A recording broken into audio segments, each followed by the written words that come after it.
안녕하십니까. 저는 한국교통대 전자공학과 박만복입니다. 저는 현재 자율주행차 알고리즘 개발 및 인공지능을 개발하고 있습니다. 그러면 자율주행차 기술 또는 알고리즘 개발 및 검증에 대해서 발표를 시작하도록 하겠습니다.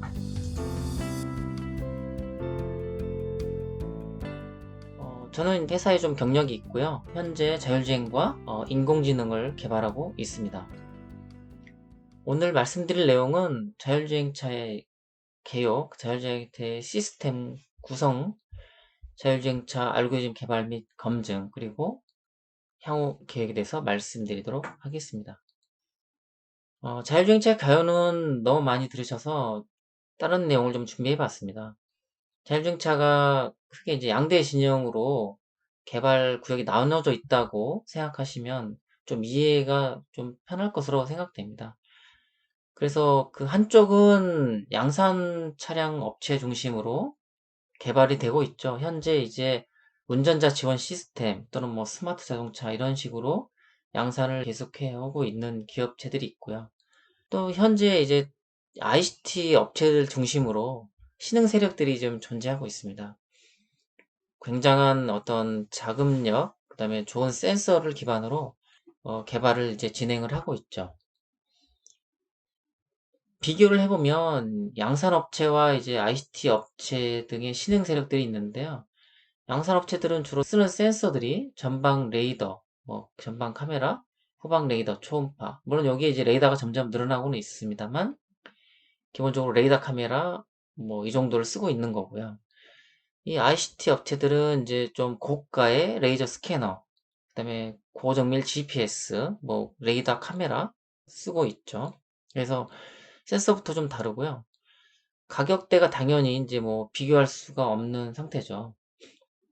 그리고 측이라고 하는 것은 이제 자기 위치에 대한 얘기인데, 그 현재 양산되고 있는 이런 시스템들은 자기 주변 센서 위주로 하기 때문에 여기서 말한 축이는 이제 그 글로벌 관점, GPS 관점으로 보면은 축이 의존도는 이제 적고 ICT 업체들은 이런 GPS의 축이 의존도가 크다.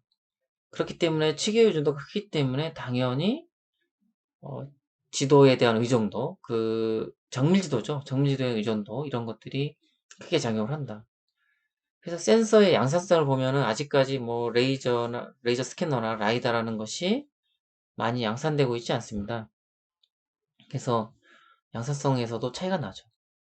그래서 종합을 해보면 그 현재 양산업체들은 그 양산 가능한 저가 센서, 사실은 이제 그 양산하려면 성능도 성능이고 가격이 낮아져야 되니까 그런 성능을 계속 검증하고 저가화 시키면서 자기 주변의 어떤 업체들에 대한 인식을 하는 그런 시스템들로 구성을 하면서 기술을 발전시켰고요. 현재 이제 ICT 업체들은 좀 고가의 고성능의 어떤 센서들을 적용하고 또 로컬뿐만 아니라 글로벌한 이런 특이 기법을 이용해서 계속 기술의 고도화를 해 오고 있는 상황입니다. 그래서 이제 이렇게 이런 부분들을 이제 좀 정리를 해보면요. ICT 이런 기업들이 어쨌든 고가의 성능과 고 장비를 이용해서 뭐 4단계, 5단계든 완전 자율주행을 위한 기술적 개발을 계속 추구하고 있다고 보시고, 자동차 제조업체는 상용화를 우리가 먼저 해야 되기 때문에 점진적으로 완전 자율주행으로 가고 있는 거죠. 결론적으로는 완전 자율주행으로는 가고 있습니다만 아직은 서로 이제 접근 방식이 다른 것이고요. 이렇다 보니까 이제 학교 입장에서는 두 진영의 기술을 융합해서 성능을 육성하고 있는 단계가 되겠습니다.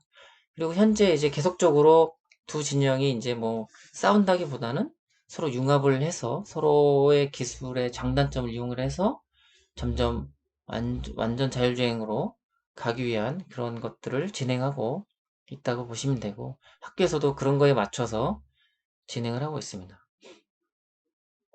현재 뭐 자율주행차의 어떤 산업 동향을 좀 살펴보면은 현재 이제 국내에서도 HDA라고 고속도로 주행 지원 시스템이라고 하는 HDA가 양산되어 있죠. 이것은 이제 고속도로에서만 가능하고, 완벽한 2단계는 아니지만 2단계 수준으로 그 운전자에게 제공을 하고 있습니다. 그래서 차간거리 제어를 한다거나 차로 유지를 하는 이런 통합 제어 시스템을 하고 있죠. 그래서 차간거리는 0에서 150km, 뭐 차로 유지도 0에서 150km에서 잘 고속도로에서만 일정 시간 손과 발을 놓을 수 있는 그런 시스템들이 양산된 상태입니다. 그래서 이런 시스템들이 이제 우리가 센서들이 어떻게 구성이 되어 있냐면, 현재 이제 그 전방 보시면 전방 측 전방 레이더가 있고 전방에 카메라가 있습니다. 그리고 후측방에 이제 또 레이더가 두 개가 이렇게 존재하고요. 주변에 녹색으로 이제 초음파가 존재해서 현재 그 국내에 돌아다니는 차들도 대부분 이 정도의 센서는 많이 탑재를 하고 있습니다. 그래서 이런 기능을 가지고 이제 그 자율주행을, 2단계 수준을 양산을 하고 있는 것이 되겠죠. 그래서 이제 보시겠지만 그래도 이쪽 이런 전측방이 조금 더 아직도 좀 부족한 인식 성능을 보이기 때문에, 그래서 이제 19년 정도에 이제 이렇게 전측방에도 레이더를 장착한 차들이 나오면서 이제 새로운 이제 기능들이 추가가 됐습니다. 그래서 현재 좀 고급 차종에는 이런 정도의 그 센서들이 장착이 되어 있다라고 보시면 되겠습니다. 그리고 이제 이 다음으로는 이제 3단계, 자율주행 3단계를 이제 양산을 이제 계획하고 있는데요. 이 3단계는 21년 정도에 양산을 하려고 그 계획을 했었으나 여러 가지 상황상 한 2년 정도가 연기된다는 얘기가 있습니다. 이 경우에도 고속도로 본선에서만 3단계 정도 자율주행이 되는데, 3단계는 잘 아시겠지만 긴급 상황에 대해서는 운전자가 대응을 해야 되는 상황이죠. 그리고 이제 본선이라고 말씀드린 것은 예를 들어서 경부면 경부, 영동이면 영동이지 경부에서 영동으로 넘어갈 수가 없는 거죠. 네, 그런 구간은 넘어갈 수가 없고 딱 본선에서만 할 수 있고, 3단계이기 때문에 언제든 위험 상황에 대해서 운전자가 운전 제어권을 가져올 준비를 하고 있어야 된다는 것이죠. 그리고 또 하나 중요한 특징은 라이다 센서가 적용이 된다는 것입니다. 그 전까지는 레이더 카메라 위주였다면 이제 곧 만나게 될 차들은 라이다도 이제 적용이 될 것이라는 것이 되겠죠. 자, 그래서 이제 자율주행에 대해서 살펴봤고 시스템에 대해서 살펴보면은, 자율주행 시스템은 이제 국가가 주도적으로 또 기술 개발을 지원하고 있죠. 그래서 현재 산업부 주관으로 5대 핵심 서비스와 10대 부품 개발 사업이 국제과제로 진행되고 있습니다. 그래서 이런 기능들, 여기서 보시면 차로 유지부터 차로 차간거리, 이런 차선 변경, 이런 5가지 정도의 기본 서비스가 돼야 3단계가 이상이 될 수 있겠고, 그런 걸 하기 위해서는 오른쪽 보시면 10대 부품, 레이더, 카메라, 차량 간 통신, 정밀지도 이런 것들이 다 구비가 돼야지 할 수 있다. 그래서 국가적 차원에서 이런 시스템들을 계속 지원하고 있죠. 그래서 기본적으로 다 다룰 수는 있지만 기본적으로 시스템 구성은 아까 보신 그런 국가가 지원하는 사업들에 대해서 그런 그런 지원하는 사업들을 에 있는 그런 장비들이 다 거의 다 쓰이겠죠. 그래서 이제 그런 사업들에 있는 것들이 쓰이고, 향후에는 이제 여기 이제 DCU라고 해서 도메인 컨트롤 유닛이라고 그래서 자율주행을 위해서 고성능의 이제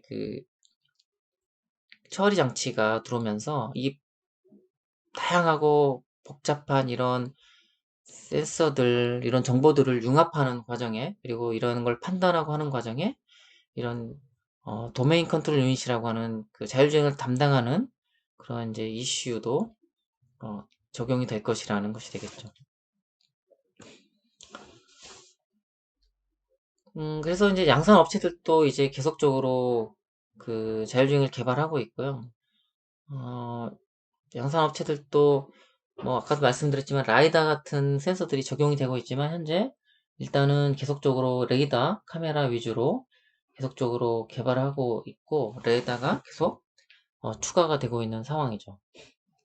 그렇지만 이제 학교나 이제 연구소 관점에서는 사실 이제 이런 레이더에 대한 뭐 그 신호를 얻기가 어렵고 결과만 얻을 수 있고 그래서 주로 이제 라이다 지금은 이제 1채널 라이다가 아니라 뭐 16채널이나 32채널 라이다도 많이 쓰고 있어서 라이다를 이제 학교나 연구소 쪽에서는 많이 이제 적용을 해서 할 수밖에 없죠. 라이다를 우리가 포인트 클라우드 데이터를 받아서 그것을 이제 처리하면서 그 객체를 인식하는 그런 거 과정이기 때문에 라이다를 좀 많이 이용할 수밖에 없는 상황이죠.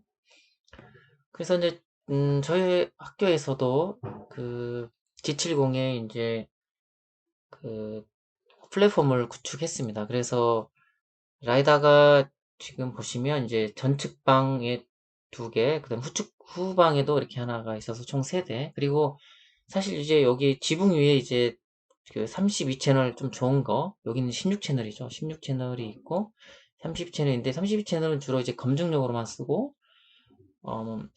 잘 쓰진 않습니다. 그래서 이제 그 레이더가 5대, 뭐 카메라 2대들, 그래서 환경 센서를 좀 강화해서 인식 성능을 좀 강화시켜보자.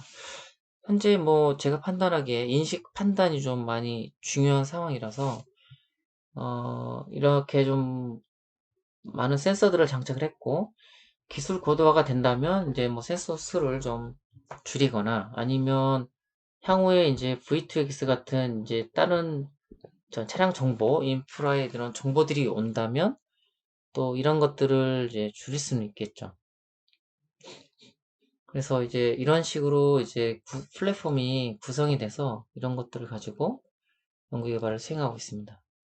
그래서 보시면은 센서로는 라이다 3개 주로, 그 다음에 GPS, 레이더, 그 다음에 그 장착되어 있는 모바일 카메라, 그 다음에 차량과 통신 장치, 그리고 추가적으로 이제 카메라 센서를 좀 달았어요. 추가적으로 카메라 센서를 달아서 모빌아이에서 주지 않는 그런 객체들을 인식하기 위해서 딥러닝을 이용하는 그런 로직을 돌리기 위해 딥러닝 전용 PC가 장착되었습니다. 그래서 이 카메라로부터 오는 이 딥러닝 정보를 객체 처리해서 주요 제어 PC에 전달하게 되겠습니다.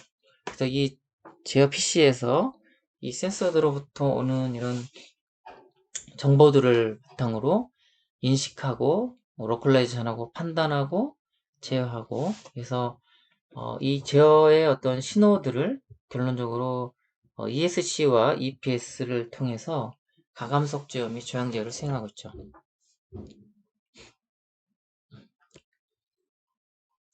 그래서 이제 저희 차의 그 플랫폼을 살펴보시면 이렇게 그 라이다와 레이더 조합, 그다음에 카메라 2개로 구성이 되어 있어서 현실적으로 보시면은 이게 이제 차량을 중심으로 그 전방위적인 어떤 감시 체제, 그 인식 범위를 완전히 그 인식을 확대해서 컴퓨터 전방에 대한 인식 성능을 좀 확대를 하고 있는 상태고 특히 이 전방 쪽으로 보면은 뭐 한 3중화, 뭐 3중화나 4중화 정도, 그죠?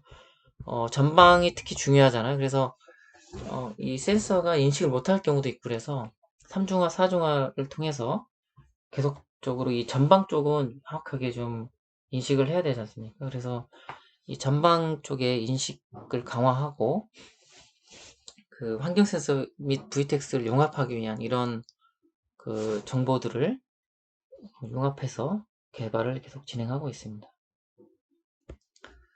현재 저희는 이제 로스 기반으로 소프트웨어를 이제 구성해서 개발하고 있습니다. 뭐 많은 학교들이 그렇게 하고 있을 텐데요. 그래서 제어 PC는 이제 인식 판단 제어의 주 역할을 수행하고 인공지능 PC는 인공지능을 위한 이제 알고리즘을 처리하고 있죠. 그러다 보니까 이쪽 보시면 이제 인터페이스가 상당히 많죠. 이더넷 인터페이스에서 16채널 라이다 같은 것들을 받기 위한 그런 인터페이스, 이더넷 인터페이스가 많이 있고, 또한 이렇게 통신을 좀 해야 되지 않습니까? 두 PC 간에 통신을 해야 되는 것이 있고, 그 다음에 이제 그런 레이더가 많기 때문에 이렇게 USB 인터페이스를 통해서 우리가 캔을 또 입력을 받을 수 있게 많이 돼 있어요. 캔 뭐 채널이 뭐 4개에서 8개 정도까지 많이 되어 있고, 그래서 이제 로스 기반으로 수행하다 보니까 우리가 이제 이 캔 정보들이 너무 많죠. 캔 정보들이 많고 이런 데이터들이 이제 제대로 들어오는지, 그 다음에 우리가 또 어떤 결과를 가지고 또 캔으로 표출해서 이렇게 알고리즘을 검증을 할 때 우리가 벡터 장비들을 많이 저희는 쓰고 있습니다. 뒤에서 말씀드리겠지만 로스를 통해서 우리가 라이다라는 정보를 특히 처리할 때 보시면 라이다는 초당 한 40만 개의 포인트 정보가 옵니다. 그래서 워낙 많은 데이터이기 때문에 그런 것들을 처리가 쉽지 않아요. 그래서 그런 것들을 이제 처리할 때는 좀 우리가 로스 환경에서도 하지만 뒤에서 설명을 드리겠습니다. 로스에서 하지만 또 벡터 장비를 이용해서도 우리가 검증을 하고 있는 그런 상황이 되겠습니다. 자, 알고리즘 개발 및 검증 아주 간략한 몇 가지만 좀 말씀을 드리면 알고리즘을 개발하기 위해서는 이제 아키텍처가 당연히 필요하죠. 그래서 아키텍처는 뭐 다양한 기관마다 다양하고 뭐, 다양할 수가 있죠. 그렇지만 어쨌든 인식 판단 제어 관점에서는 비슷한 어떤 구조를 가지고 있고 이런 아키텍처는 뭐 많은 예가 있기 때문에 찾아보시면 될 것 같습니다. 저희가 쓰는 아키텍처도 뭐 대동소이합니다. 그래서 이런 라이다 카메라라든가 이런 것들 오면 오브젝트를 축출하고 그리고 그런 것, 이 레이더 이 센서들의 특징을 융합 알고리즘을 통해서 센서 융합을 하고요. 그 다음에 또 중요한 것은 이제 GPS 장치가 기본적으로 좀 부정확하기 때문에 이런 것들을 좀 개선하기 위한 그런 알고리즘이 돌리고 있고, 우리가 여기서 좀 빠져있지만 우리는 이제 그 라이다를 우리 이제 많이 이용하는데 특징점을 좀 뽑아요. 특징점을 좀 추출해서 이것들을 이용을 해서 우리가 좀 하는 것들이 많이 있습니다. 그래서 그 다음에는 이제 드라이브 가능 영역, 주행 가능 영역이라든가 뭐 소위 좀 간소화된 로컬 다이내믹 맥들을 만들고, 그 다음에 이제 전체적으로 300슈터 전체의 인식 알고리즘을 개발하는 것이 되겠죠. 그걸 기반으로 경로를 생성하고 충돌을 회피를 하고, 그죠? 그래서 이거를 제어에 이용을 또 하고 있죠. 그래서 몇 가지 이제 뭐 제가 하는 것들을 말씀드리면, 객체 인식 알고리즘에서 보면은 객체의 군집화가 필요하고요. 라이다 관점에서. 그 다음에 특징점을 추출한다. 그래서 라이다가 포인트 클라우드 엄청나게 많은 데이터를 오기 때문에 이걸 군집화하고 이걸 객체화하고, 그죠? 객체화도 해야 되고 객체화도 하고 트래킹도 해야죠. 네, 트래킹도 수행을 해서 객체를 정확하게 인식해야 될 뿐만 아니라 저희는 이제 특징점 추출이라고 해서 아주 좀 이용을 많이 하고 있습니다. 특징점이 뭐냐면 예를 들면 차량이나 건물을 보시면 이런 차량이나 건물을 보면 이렇게 이제 라이다가 포인트 클라우드로 여러분 파란색처럼 찍히지만 결론적으로는 이제 이런 식의 어떤 그림을 그릴 수 있을 겁니다. 그죠? 그리고 뭐 어떤 뒤의 모습이다 그러면 이렇게만 찍힐 것이고, 뭐 사람의 모습이라면 사람은 좀 적게 뭐 이렇게 찍힐 것입니다. 그래서 이런 뭐 꺾인 형상이라든가 이런 일자 형상, 그다음에 좀 너무 작은, 그죠? 너무 작은 형상, 이런 것들을 저희가 이제 특징점이라고 해서 특징점 정도를 추출합니다. 네, 특징점을 추출해서 또 중심점, 또 이런 중심점들을 또 잘 추출해요. 그래서 판단과 제어 정보를 쓰죠. 그래서 보행장의 경우는 뭐 좀 한 개 점으로 표시하고 이런 점들은 3개의 점 또는 2개의 점들을 특징점 뽑습니다. 왜냐면 이게 이제 차량이라는 게 정형화가 돼 있잖아요. 거의 직각사각형, 그런 직각사각형이라고 하는 정형화된 이런 거기 때문에 어느 정도 특징점을 통해서 우리가 뭔가를 할 수 있다고 판단했고요. 그래서 이런 특징점을 이용한 어떤 특허를 좀 많이 내놓은 상태가 되겠습니다.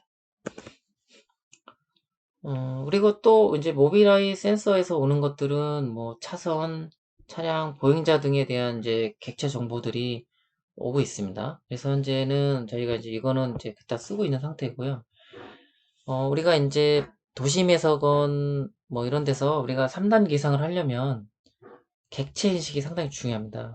그 비정형 객체라고 할 수 있는 것들이겠죠. 예를 들어서 이런 꽃갈콘, 공사 중에 꽃갈콘이라든가, 그 다음에 이제 기둥들도 있어요. 기둥. 그 다음에 또 공사 중에 대한 드럼통.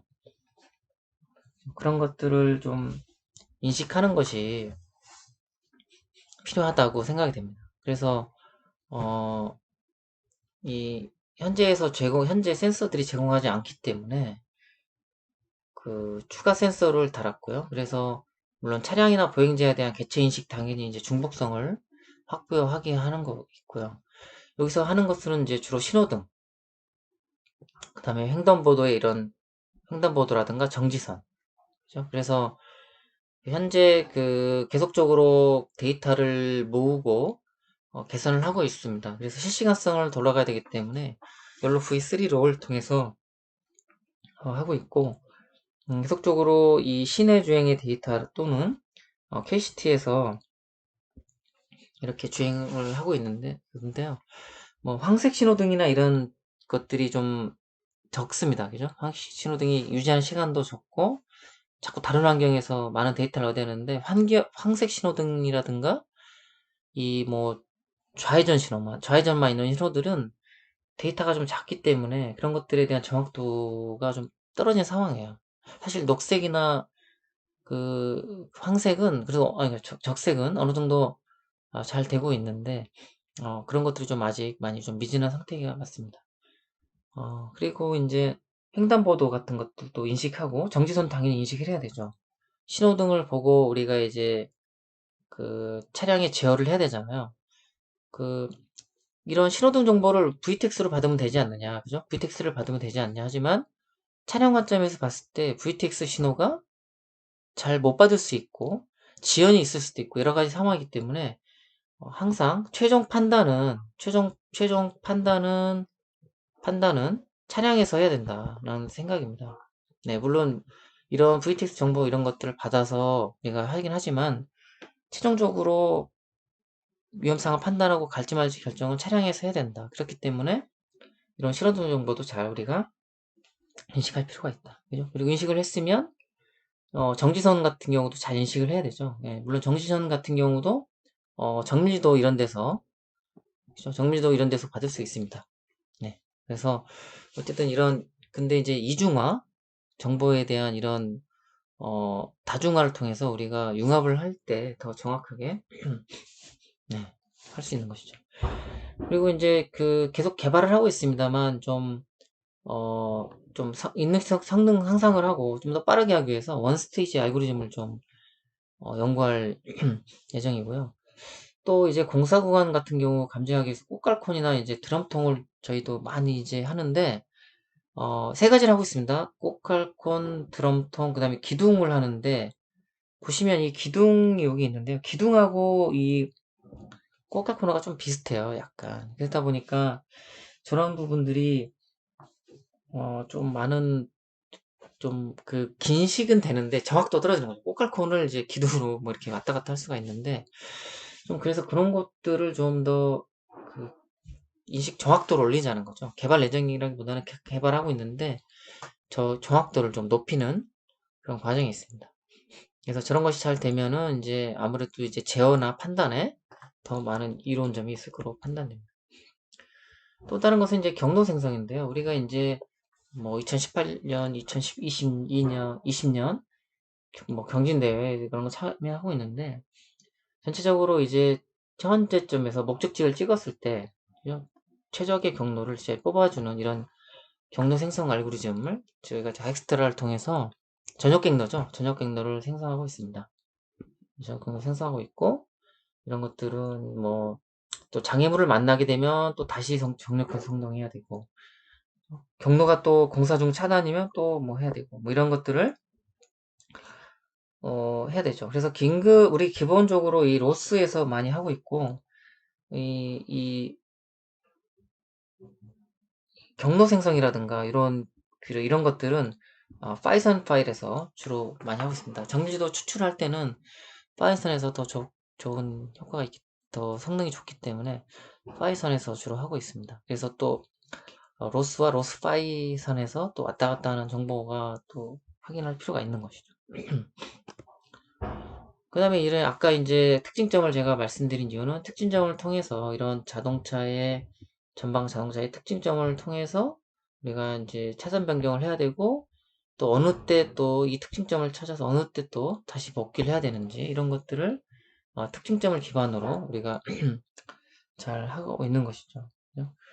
이런 것들이 이제 단순히 이제 뭐 차선 변경뿐만 아니라 이런 차량이 돌발적으로 이렇게 좀 삐져 있어서 단순히 그냥 그 길을 따라가는 것이 아니라 약간 좀 더 차선을 벗어나게 약간 중심으로 가면 안 되겠죠. 이런 경우. 그래서 뭐 이런 경우 또 긴급 차량이 이제 올 거나 그럴 때 한쪽으로 좀 이렇게 피해주는 과정, 이런 것들을 보면 약간 차량에 이제 옵셋을 좀 두어서 제어할 필요가 있겠죠. 그런 경우에 또 이런 특징점들이 많이 이제 사용이 될 것입니다. 그래서 이제 이런 것들을 계속 개발을 하고 있는 상황인데요. 사실은 이제 뭐 로스를 주로 많이 쓰고 있기 때문에, 로스를 보시면 이제 이런 개발 환경이 있어요. 이렇게 차량의 여기 중심점이고, 이게 이제 라이다 점수를 뽑아 놓은 겁니다. 라이다를 뽑아 놨을 때 보시면 이제 주로 데이터들을 이렇게 이제 표출할 수밖에 없죠. 표출해서 많이 보고 있어요. 표출해서 많이 보고 있고, 또 다른 경우 보시면 이제 더 많은, 이거 보시면 더 많은 것들을 요 사방에 이렇게 데이터를 이제 해놓고 우리가 관측을 하고 있습니다만, 이것들이 워낙 빨리 지나가지 않습니까? 그래서 사실 이제 눈으로 확인해서는 이거는 이제 그냥 간단하게 확인을 하는 경우지만, 실제로는 이 값이 막 갑자기 엄청 튈 때가 있어요. 그런 것들은 알 수가 없어요. 갑자기 한두 번 튀는 것들은. 그래서 우리가 이제 이런 식으로 계속적으로 데이터를 관찰하면서 검증을 하고 있습니다만, 실제적으로는 이런 게 좀 필요하죠. 시각적으로 우리가 어떤 상황인지에 대한 영상을 보면서 다양한 데이터들을 보면서 우리가 제어에 이상이 없는지, 이런 것들을 계속적으로 관찰을 하죠. 이럴 때 이제 캐노이나 카나페를 이용을 해서 우리가 벡터 장비를 이용해서 계속적으로 이 실시간 이런 시간 데이터, 시간 측에서 데이터를 확인하지 않으면 로스 화면에서만 가지고는 우리가 완벽하게 할 수가 없습니다. 그래서 저희는 이제 이렇게 벡터 장비를 통해서 로스를 통해서도 검증을 하지만, 한 번 더 시간축을 통해서 우리가 데이터의 완결성을 봐야 되죠. 이런 것들을 이제 하기 위해서 많은 이제 검증을 이제 여기저기 뭐 계속 수행하고 있어요. KCT도 많이 다니고, 뭐 그 지능형 자동차 부품 진흥원 이런 데도 많이 다니고 있죠. 그래서 이 좋은 것이 이제 영상과 데이터를 이제 동시에 로깅을 간편하게 할 수 있기 때문에 많이 쓰고 있고, 검증할 때 역시 이제 영상 정보, 주변 환경에 대한 영상 정보, 그리고 그 데이터를 동시에 보면서 검증을 잘 수행을 하고 있습니다. 결혼입니다. 저희가 이제 자율주행 4단계를 구현하기 위해서 계속적으로 개발을 지속하고 있고요. 알고리즘 검증을 위해서도 다양한 방법과 장치를 적용하고 있고, 그 중에 하나가 이제 벡터 장비를 이용해서 우리가 이제 시간축 데이터를 보면서 알고리즘 검증을 하고 있습니다. 향후 계획으로는 현재 저희가 이제 2020년 자율주행 경진대회를 지금 본선에 진출해서 하고 있는데, 그걸 이제 우승을 좀 해보는 목표를 가지고 있습니다. 또 2021년 현대차 자율주행 대회도 예선전을 통과했고, 이제 예선전 준비를 해야 되는데, 그런 것들을 잘 준비해서 예선전을 잘 통과하고 싶고요. 그리고 이제 인공지능 관련해서도 이제 우리가 계속적으로 그 기술 개발을 해서 자율주행에 영상 위주로 자율주행을 적용을 하고 있지 않습니까? 근데 그런 것들을 판단이나 이런 부분에서 점점 하나씩 적용해 가는 것이 목표가 되겠습니다. 네. 저희 발표를 들어주셔서 고맙습니다.